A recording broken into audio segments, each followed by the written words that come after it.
పుష్పాధరిని జననం పెట్టింది. అట్టి జుభక్షాకరమైన నీ సంభవం పెట్టింది.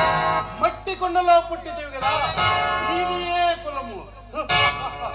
ఇంత ఏళ అస్పత్ పితామహుడు కురుకులోతుడైన శాంతనముడు శివ సముద్రం వారి గంగా గర్భమును జనించలేదా? ఈయనదే కులము. ఇంకా నాతో చెప్పిందివేమయ్యా? మా వంశులకు మూల పురుషుడైన వహిష్ఠుడు దేవయాసుడు ఊర్వశి పుత్రుడు కాడా? అతడు పంచమజాతి కన్య అరుంధోదయుని శక్తిని, ఆ శక్తి చండాలైన పరాశురుని, ఆ పరాశురుడు పల్లిపరుచు మచ్చి కన్నుతో మా తాత వ్యాసుని, వ్యాసు వెదుడైన అంబతో మా తండ్రిని, పినపిత అంబాలికతో మా పినతండ్రి పాండవరాజును, మా ఇంటి దాసితో ధర్మ నిర్మాణుడిని నీకే కీర్తించబడుతున్నా ఇతరదేవుని కనలేదా? అవసరమును బట్టి బీజ ప్రాచన్నముతో సంగరమైన మా కురువంశము ఏనాడో కులహీనమైన